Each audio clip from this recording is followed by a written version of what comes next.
Welcome to the Second Plan A podcast, where we dive deep into the art of navigating life's twists, turns, and sucker punches. I'm Amber Hoover. I'd rather stick to the plan. And I'm Ryan Hoover, and plans are for the timid.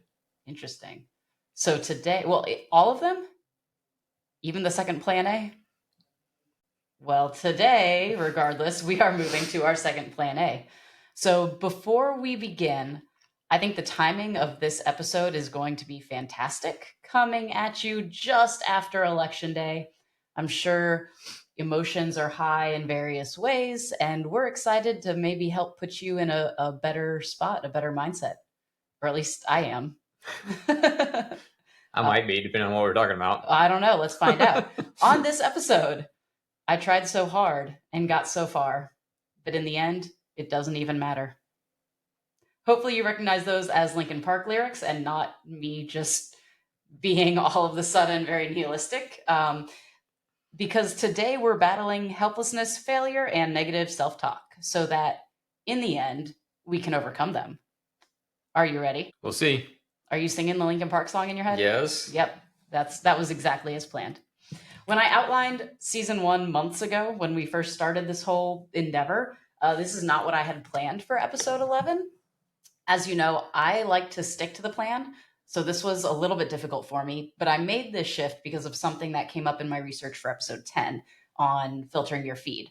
And I was listening to an interview of Nir Eyal, who I did mention last episode was the author of Indistractable, and he was asked a question about the Netflix documentary The Social Dilemma, which I know how you feel about this, so I'm excited to dig in there for a bit, but this really hit home for me. He said, if a social media company wanted to make a documentary that would get people to use their product more, they would have made The Social Dilemma. That was his critique of it, which I loved. I was disappointed by how truthful it was and accurate it was, but also loved. So I thought this would be a good connection point, since it's a working definition of learned helplessness can be the reason people can't stop using social media is because they think they can't stop using social media.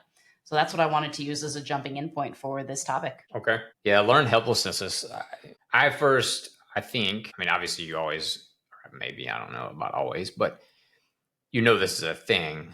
My first real exposure to the idea of it was Jeff Thompson wrote a book called The Elephant and the Twig, which is a story that, has been retold many times. You take a baby elephant and you tie it to a small tree or a fence post or whatever, and it tries to tug its way free, and it does this daily for a few days or a few weeks even, and unsuccessful. It finally gives up, and as the elephant greatly outgrows the rate of the tree's growth, it gets to a point where it could easily break free, but doesn't, because it doesn't even try anymore, because very early on it was conditioned to believe that it would never be able to break free. Yeah. So I think that one's true, right? I've heard it as a parable. Yeah, I don't know. Okay. I think there's like all parables, there's likely some truth to it. Mm-hmm. All we have to do is look at circuses. There is no shortage of evidence of very large, very potentially dangerous animals being subservient to much lesser physical beings because they've been conditioned to think that they don't have other options. Whereas, there are also videos that you can find where an elephant all of a sudden decides, I'm not doing this anymore, and trashes cars and, wins that battle. Yeah. Yeah. So whether that parable is true to word for word, there's obviously a lot of truth to it. Right. Social Dilemma, I actually just recently watched it. I hadn't seen it before. I avoided it purposefully. I told you to watch it. I think it was 4 years ago, and you were like, no, yeah. It doesn't sound great. Yeah, and it's not. It's depressing. And I didn't even finish it this time. I think maybe I finished it with maybe 30 minutes left in it or something like that. But it's pretty brilliant. It's brilliant in a lot of ways. In that, a lot of what it talks about is all of these companies are basically competing for your attention. Mm-hmm. But here we are watching this, consuming this on Netflix, which is also competing for for our attention. You know what's funny? I'm definitely not saying that the producers don't have good intentions, although I would question it.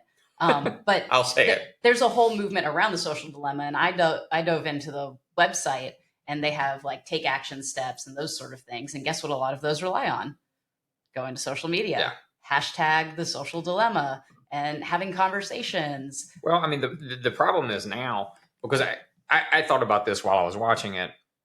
You know, obviously we're doing a podcast right now. It's going to be on Spotify. It's going to be on YouTube. It's going to be, you know, wherever. Oh, and I'm going to push it as much as I can. And it's going to be all over Instagram and Facebook, because that's how I get your attention. The problem, for lack of another more prudent word, is this is the society we've created. And so in order to be able to reach the most amount of people, to let them know that the way they're being reached is maybe not super desirable and to their benefit, is to use that same vehicle. And, you know, it's a thing that, well, it's like we talk about with active killer defense, you know. I hate teaching that course. I don't want to do it anymore. It's depressing. I don't enjoy it. It's the least favorite thing that I teach, but we keep doing it until it's no longer needed, you know. And you kind of view this the same way in terms of, and if we go back to a previous episode where we talk about, you know, false dichotomies, it doesn't have to be all social media or no social media. Yeah. You know, again, information is important. And so if I understand what social media companies are doing, then I at least go into it with eyes wide open. And it's, I mean, there's things in that documentary that I knew but didn't know. And there's things in there that I just didn't know, you know, and in terms of the way that, how much they're actually, they know more about me than I know about me. Yeah. You know, in terms of me lingering on a photo for 3 seconds versus a second and a half. Yes. And so they're tracking that, and they're saying, okay, well, most things he's scrolling past and he's not giving half a second. This one he lingered on for 2 or 3 seconds. Let's give him more of that and see what happens. TikTok, the reason TikTok comes under so much fire is because they were one of the first ones to do that with the For You page. It was all scroll focused, and they really tracked what you spent time on, not what friends of yours are sharing and posting about and interacting with, but you yourself when it comes down to it. Okay, so how does this tie into learned helplessness?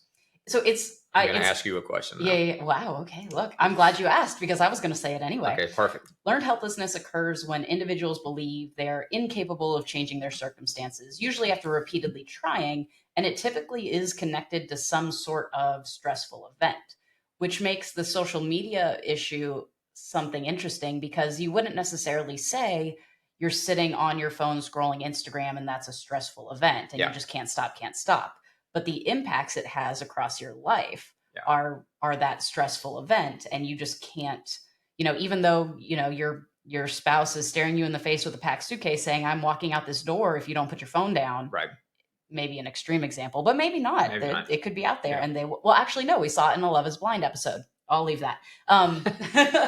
So we did. Typically, though, you're thinking of someone like a smoker who's tried to quit and continues to fail and fall back into the same routines, and eventually they quitting. They give up on it. They decide, and we'll tie back into this later, they typically take on a cognitive distortion, and they decide that, well, because it hasn't worked yet, it's never going to work. Yeah.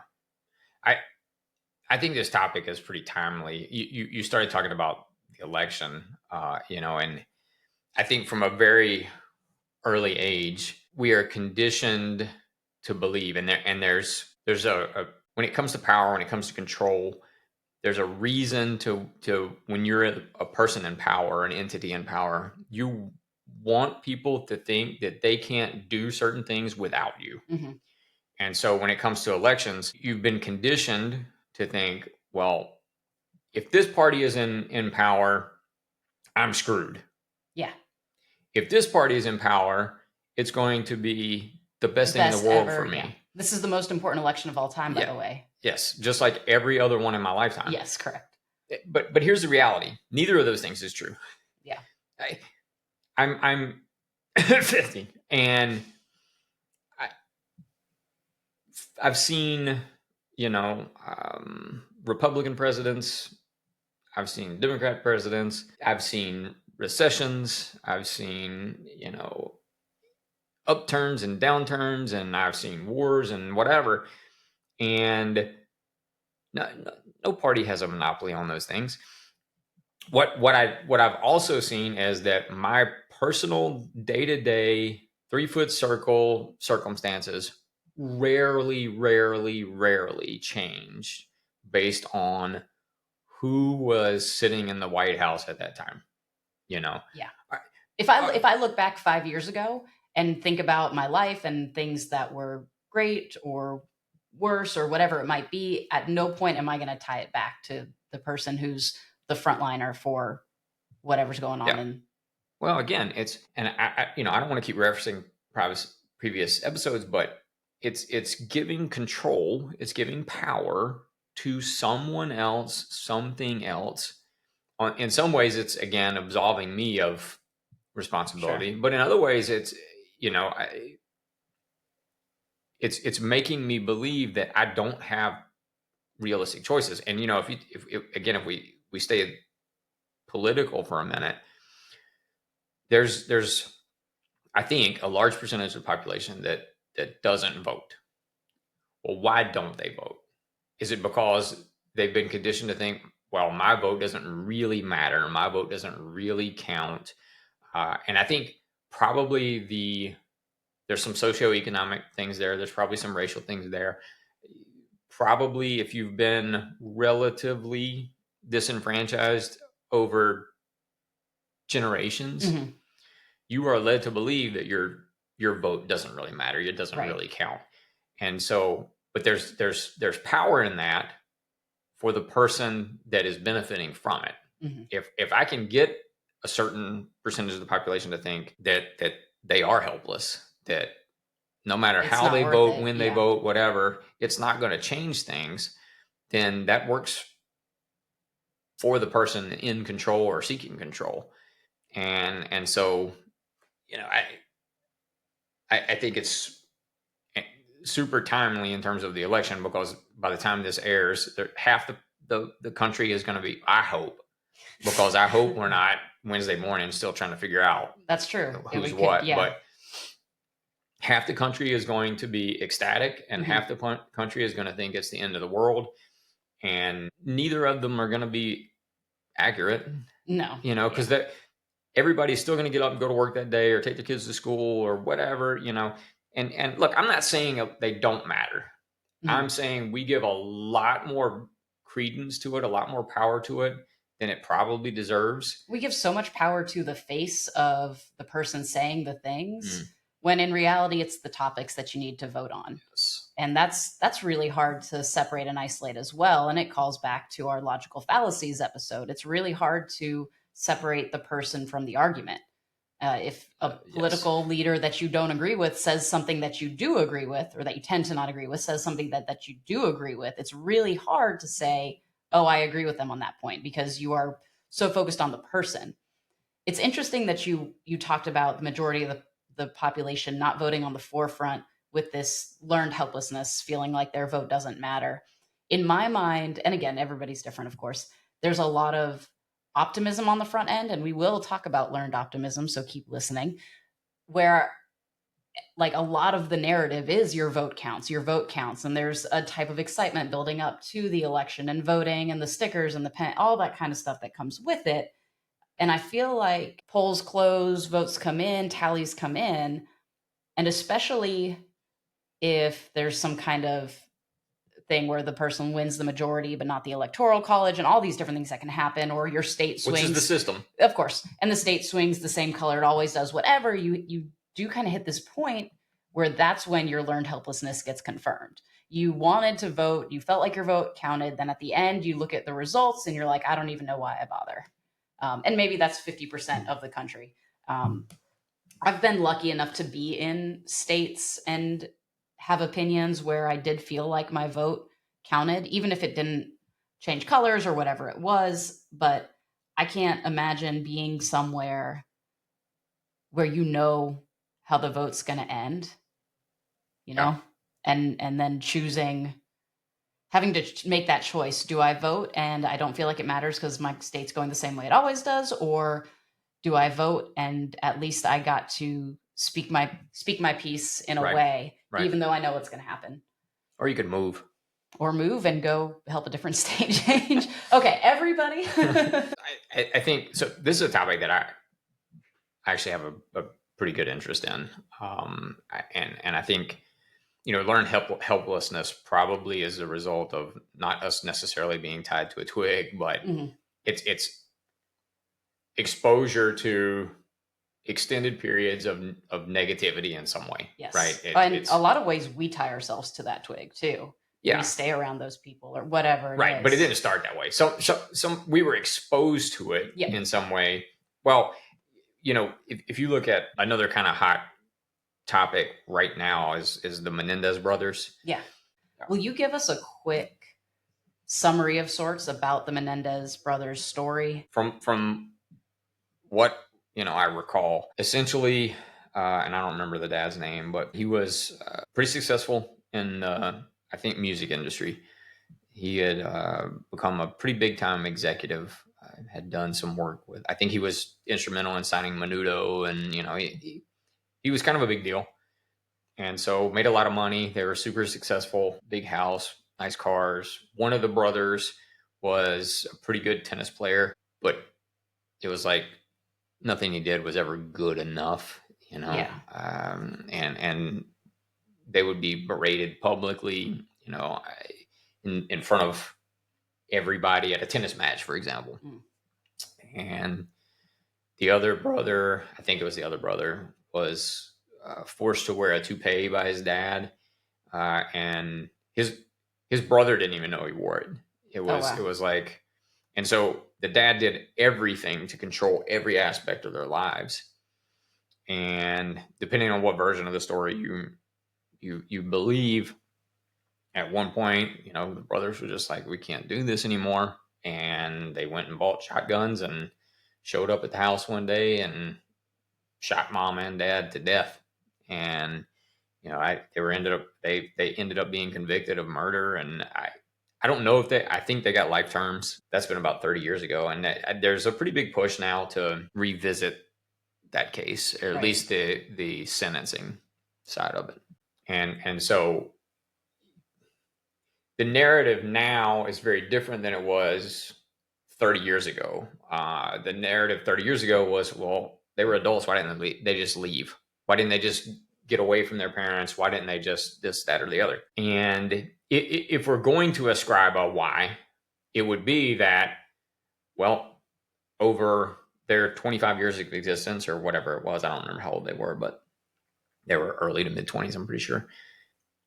They were constantly and daily exposed to negative emotions, negative thoughts, negative feelings, probably some physical and sexual abuse.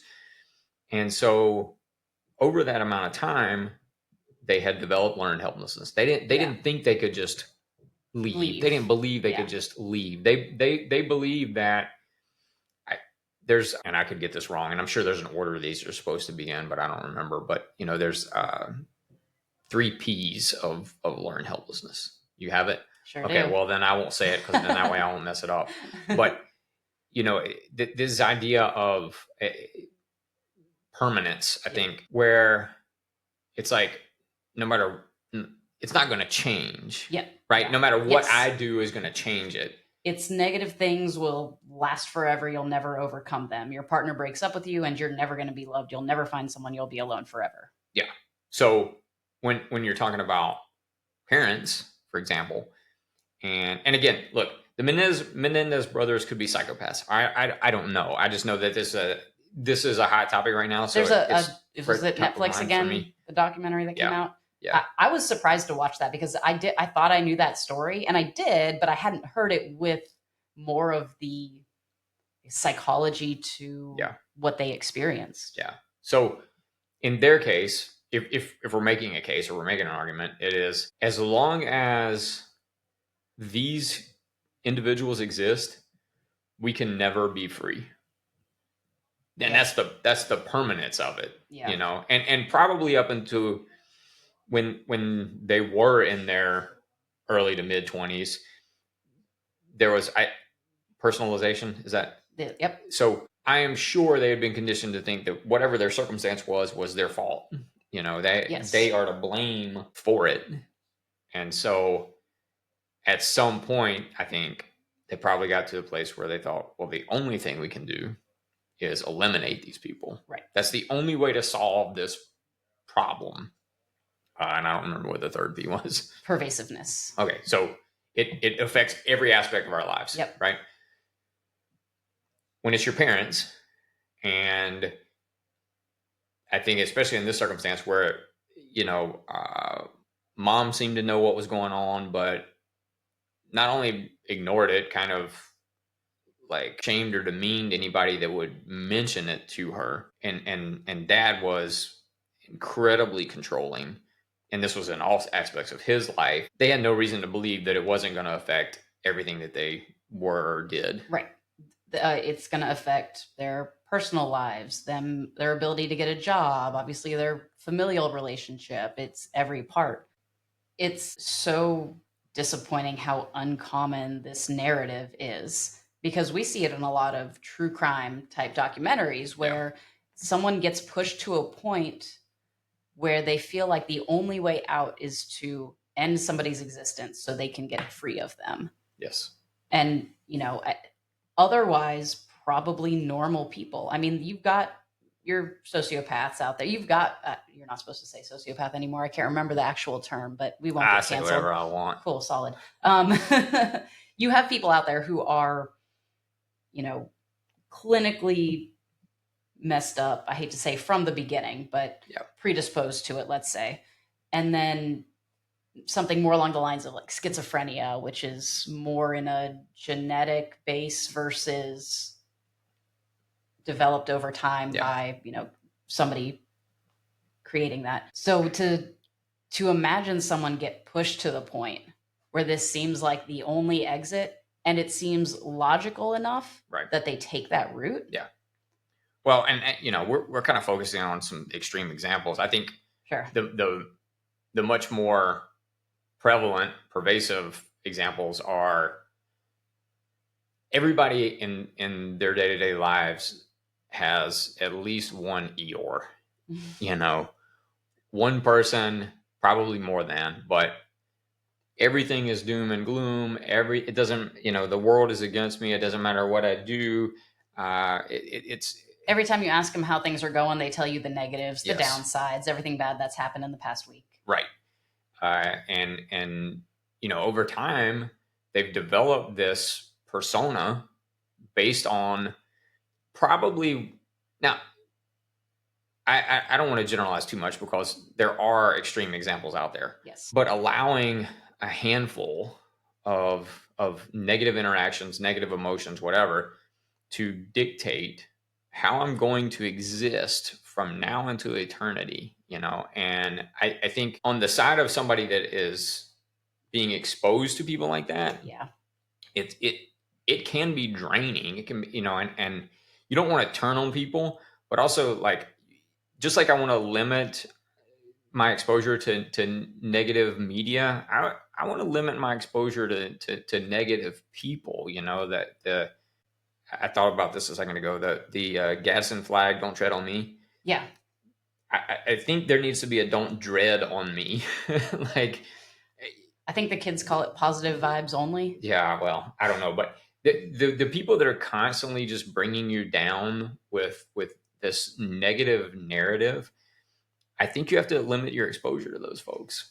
There are messages that I don't read at a certain time because I know it's not going to be uplifting. It's not going to be positive. I'll skip that. Yeah. Maybe I'll talk to them eventually if it's somebody that I'm not willing to lose contact with. But if I know there's a better chance than not that it's something that's going to be on a low note and that's not how I need to start my day or whatever's going on, then I have to, my experience is what I choose to attend to. I have to decide on that. Yeah. Well, and you know, we're talking about these things happening over long term, but I remember there was a study a professor did, and she she conducted an experiment with her class, Mhm. and people have probably seen or heard this before. But it was essentially, all right, she handed out sheets of paper, and they had 3 words on them. Mhm. And the assumption was that everybody had the same stuff. Okay. And so she said, take the first word and rearrange the letters to make a new word. And don't move on to the next one yet. As soon as you've done that, raise your hand. So a certain number of people raise their hand. Some of them really, really quickly. Some of them not at all. And she's like, okay, go to the second word, do the same thing. Same thing happens. Go to the third word, do the same thing. Same thing happens. Well, what the class didn't know was a percentage of the room had, for the first 2 words, very simple words. Mhm. It was like bat. And I want to say maybe the second word was lemon. But another percentage of them had like whirl and slapstick. Huh. And so this is where the experiment Right. gets good. The They had the third. same third word. Yep. And so the group that had bat and lemon, and if those are wrong, I'm sorry, but I'm pretty sure that's right. Bat and lemon, they're raising their hands really fast. And the other groups, or the other people in the second group, aren't raising their hands at all. And they're starting to look around like, what the fuck is wrong with me? Yeah. Like, why? Because you're in a class of your peers. You're in a class that you've been in for however long, This is a simple set of instructions. Right. Yeah. And so by the time they get to the third word, it's a little harder. It was like Cinerama. And so it's a little harder by design because you wanted to see. So the group that had bat and lemon, Yep. It took them a few seconds longer, but they raised their hands relatively quickly. The other group, same deal. They didn't raise their hands at all, or they raised them much, much later. Even though it was the same word for both groups. But and in that short of amount of time, learned helplessness had been taught. Like they had been taught to be helpless. Yeah. Just by virtue of looking around at their peers and thinking, what is wrong with me? Why am I stupid? Do I belong in this class? Literally based on 2 words that they could not reconfigure into a new word faster than the other group was.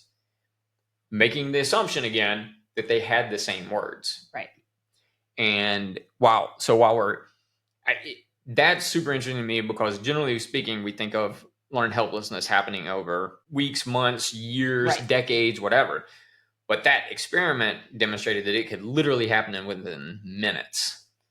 That experiment has been replicated too in so many different ways across so many groups. Kids respond the same as college kids, as adults, as senior citizens. Like they're given different tests and praised in different ways, or they've gotten really difficult questions at the front end, and they've learned that they're not as smart as they thought they were, and this, that, and the other. It makes the job of a coach, a teacher, an instructor so important. Yeah. Because if you're not praising kids in the right way, if you're not encouraging them to keep trying in the right ways, then it happens fast. Just like if I went out right now and drove around the city for 10 minutes, then I went and bought a blue Ford Escape. Is that the Escape? Yeah. I should not mess with car metaphors, but it's the best one, yes. Right? Okay. So I go out and I buy a blue Ford Escape. Okay. And then I go drive around the city for 10 minutes. Yeah. And you see, I'm going to see 100 blue Ford Escapes, even though 10 minutes ago I was driving around and I wouldn't be able to recall any. Yeah. It doesn't take long to put a thought into your mind and have it spread. Yeah. Well, and if you take that example even further, when you left the lot with that, it's brand new to you. Mm-hmm. It's a new experience. It's a new vehicle. You're excited about it. Maybe it's your first new car, whatever. And then all of a sudden, within the next 10 minutes, you see lots of other ones. And as humans, we can allow that to let us think less positively about the purchase that we just made. Mhm. The thing that 10 minutes ago we were really happy about, now we're less happy about because all of a sudden we've seen it. A lot of other people have it as well. And so somehow it's not as special to me anymore. Nothing changed about the car. Nothing changed about the way I felt about the car. What changed was the perception that I had before I bought it. Right. And 10 minutes later now. And it's so complicated because those are so heavily intertwined. The reason your perception changed is because you bought it. If you hadn't gone out and bought that car, your perception would have been the same. Right. So there's no pulling them apart necessarily. Yeah. And that's where a lot of learned helplessness tends to permeate, especially when we talk about the cognitive distortions involved, like pervasiveness and permanence. Yeah. Well, this thing happened to me. I couldn't control it. It didn't go my way. And this other thing happened. And we just can't start separating these out, even though me not getting hired for a job and Bojangles being out of season fries have nothing to do with each other and no relation. If they both happen to me, it must be me. Even worse than that is you get the Bojangles fries and they didn't season them well. Oh, terrible. Man, does that piss me off. It's awful. And so I never go to fast food ever, like ever. There's nothing we can eat there. No. But I wouldn't even. When we fly, we travel, we're generally in the same terminal at the Charlotte airport, which is a horrible airport, by the way. And there's a Bojangles there. And so like our pre-flight comfort is a sweet tea and Bojangles fries. And man, does it suck if you get fries that aren't seasoned. Like that's the whole reason you get Bojangles fries. Yes. Like I'm sure there are other places to get fries in that airport. And the fries may even be better, but they're not seasoned like that. Uh-huh. And so, man, that pisses me off. Now imagine every time we get poorly seasoned Bojangles fries, we extrapolate it out to mean that the trip is going to be horrible and nothing's going to go our way and our flight's going to be delayed and this, that, and the other. Well, you stop getting fries. You know, well, but you do. Yeah. If you keep getting the learned experience is, you know, if it happens to me twice, well, I'm not even going to bother the third time, you know, when the reality is the odds are the third time they're going to be seasoned, you know. I almost actually made an Instagram story recently about this. Things that should be 50-50, but don't feel like they're 50-50. It should be 50-50 that we get good seasoned fries or poorly seasoned fries. And yet I feel like it's more 60-40 or so.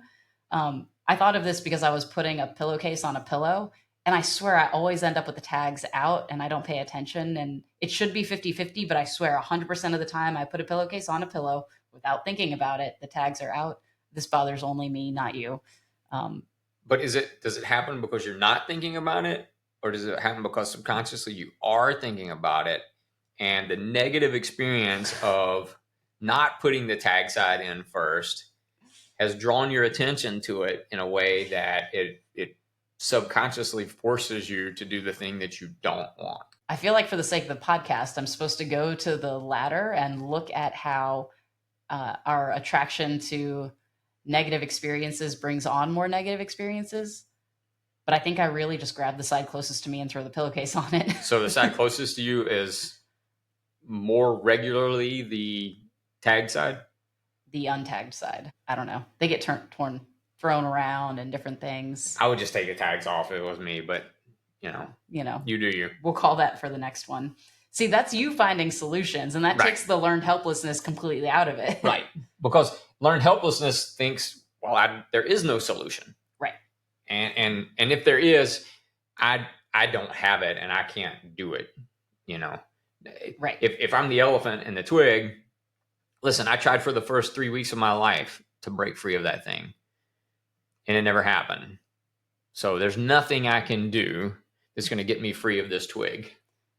But you, as the elephant in the back of your mind, are still running through some ideas and possibilities, and you'll find one. Yeah. So I want to talk about the other side of this. But I want to recap the cognitive distortions involved since you mentioned the 3 Ps. That was personalization, blaming yourself for the problem. And we've used this example pretty commonly throughout the podcast, thinking like it's my fault that my boyfriend is unhappy or something to that nature. Mm-hmm. There's pervasiveness, catastrophizing that something bad in one area of your life is going to affect all the others. I didn't get hired for this job. Now I'm never going to be able to support my family, and my spouse is going to leave me.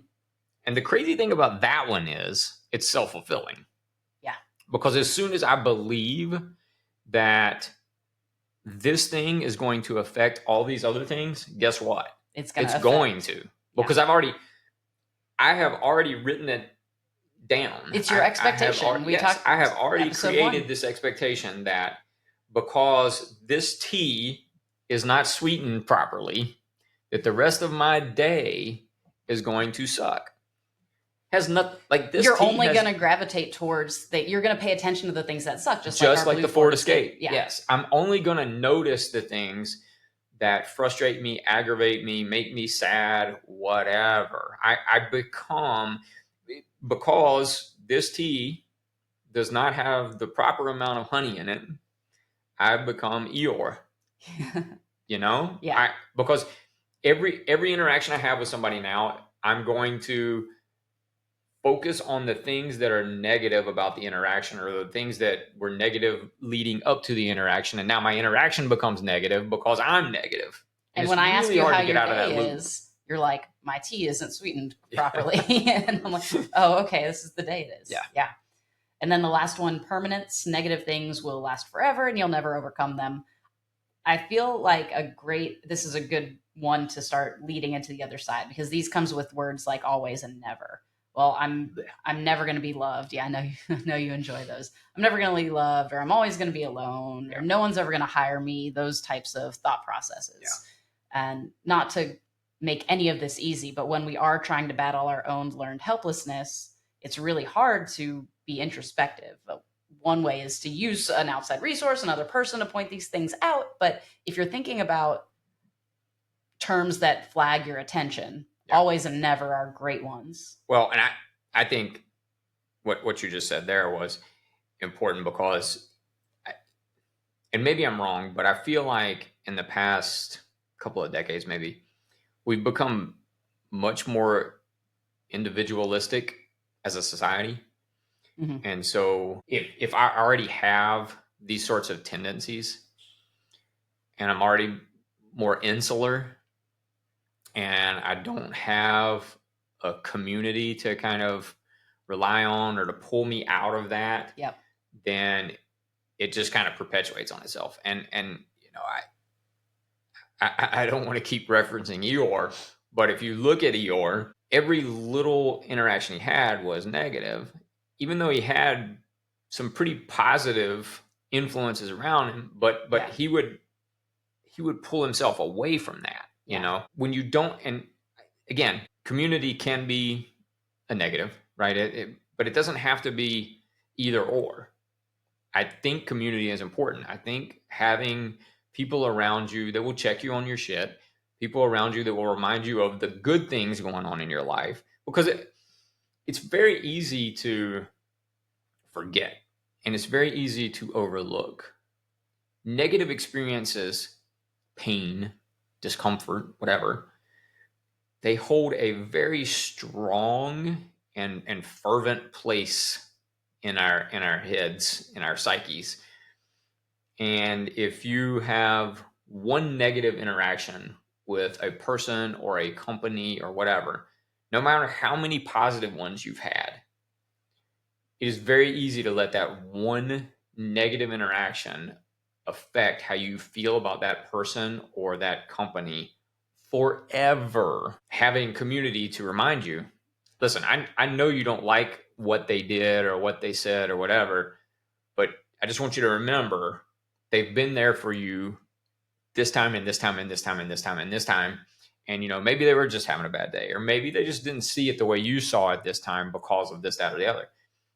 If you don't have that, then all you do is sit at home and perseverate on that negative interaction, and it grows and it festers and it becomes this thing that I just can't get beyond and get past. It becomes pervasive. I was just going to say pervasive and permanent. and permanent, because nobody is helping pull me out of it. Yeah.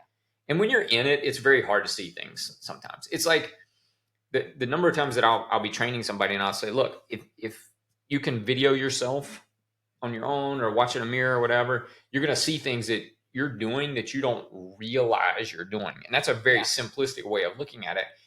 And obviously I can't video myself in my day-to-day interactions and engagements. That's why community matters, because they are my video, they are my mirror, they are the thing that's going to get me out of that loop. And all of this comes down to communication, because if I don't build those relationships, if I'm not communicating with people, they don't know what I'm dealing with. Yeah. We did a class talk where we went to a school group and you gave a presentation of sorts. And this was probably 8 to 10 years ago. So I'm sure you don't remember it. Nope. But it was the first one, and I was going to have to do them, so I was paying attention. It was a 6th grade group, and you told them what they are learning right now in terms of how to communicate and interact with each other affects the rest of their lives. And that changed everything about how I even coach students. Yeah. Because I'm really less worried about how good their jab and cross form is. And I'm way more concerned about, can they communicate with their partner, tell them they're doing a good job, or ask them to go lighter, and have these conversations now as kids in a relatively stressful environment for what they're doing. Yes. Because then I feel way more confident about them being 22 in an apartment and at least knowing that they're going to text their friend and be like, man, things are dark today. Yeah. Well, so, and we've kind of touched on this previously, I think, with talking about ADHD. You know, martial arts, a lot of times people are recommended to martial arts for discipline, focus, whatever. Yep. And the reality is, those things could be helped in any athletic endeavor, artistic endeavor, whatever. It's based on the approach and the coaching. Yeah. Most of the time, most sports endeavors, baseball, tennis, soccer, football, whatever, the end game is to win. Mm-hmm. Right? And so while coaches might be instilling some life skills, that's not really the goal. It may be an awesome side effect, but it's not something that's programmed into how to hit a baseball. I think when done properly, martial arts coaches, instructors, whatever you want to call them, are programming those things in intentionally. It's not martial arts that are good for focus or discipline or, whatever. It's the way that it's taught, or it should be taught. Yeah. And I'm saying should be, like, if you're running a competitive jiu-jitsu place or whatever, then, whatever. But people are coming to you knowing the goal is to be a competitive jiu-jitsu practitioner. Yes. I want my kids to know, my parents to know, and my adults to know, look, it's not the perfect right hand that's going to save your life. And the odds of you ever having to even throw this right hand in reality are very, very small. But your ability to control your emotions, your ability to stick with things when they get tough, whatever, that will be with you forever. And if quitting becomes habit, that will be with you forever.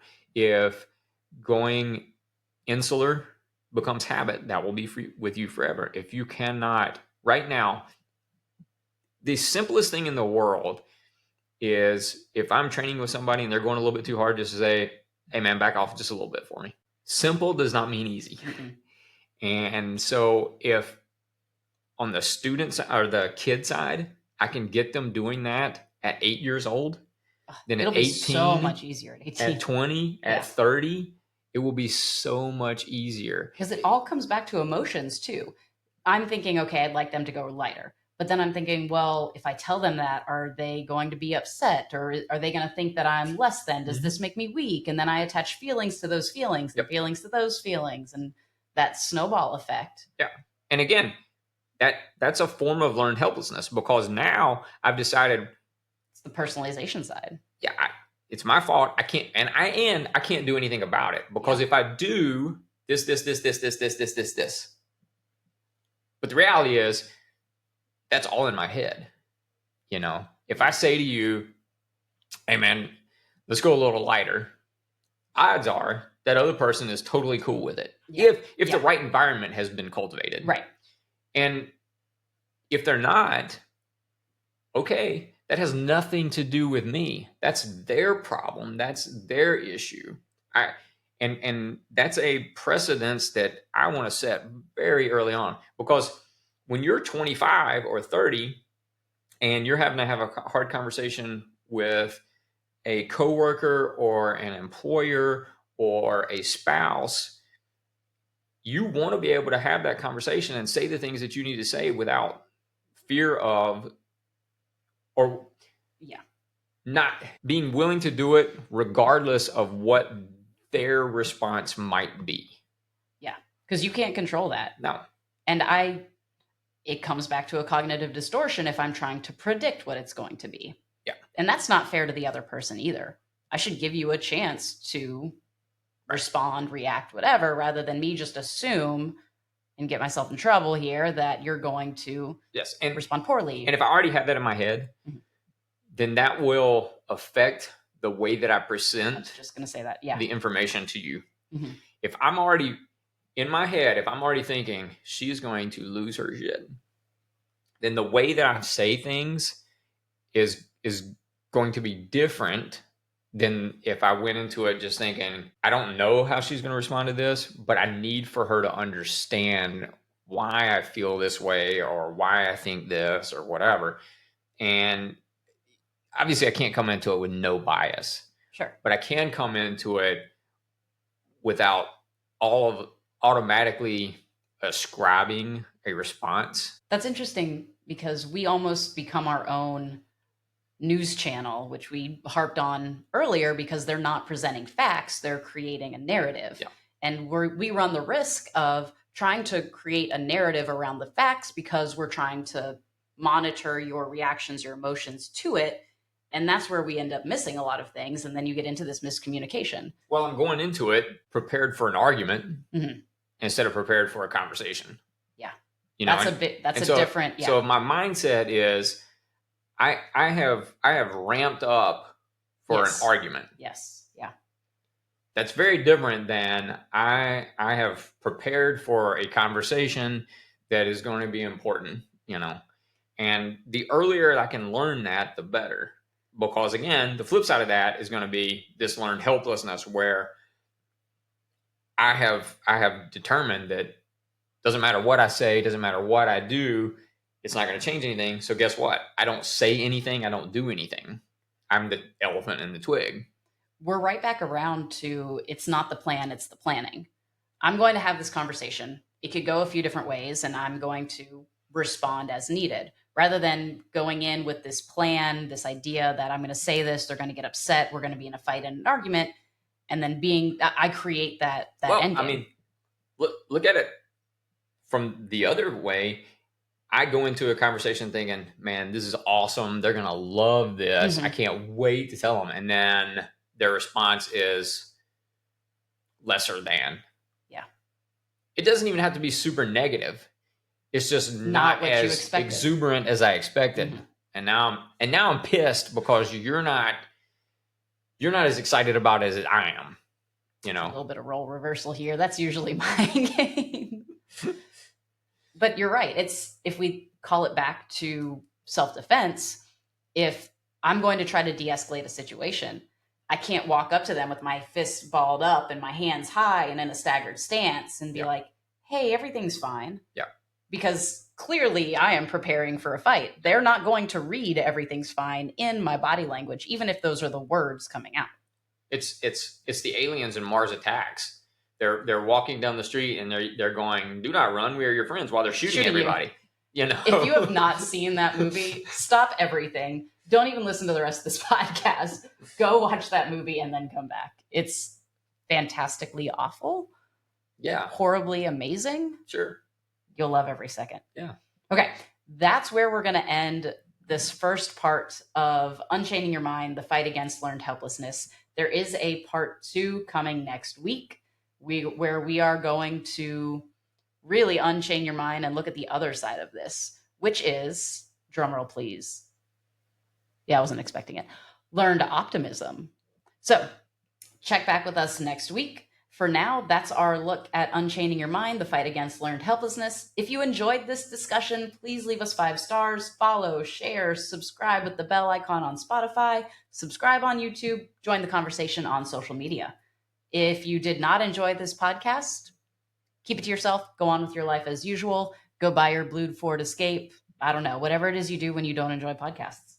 Thanks for listening to Second Plan A, and we look forward to growing with you next time. I guess we're done. Bye. For now, we'll be back.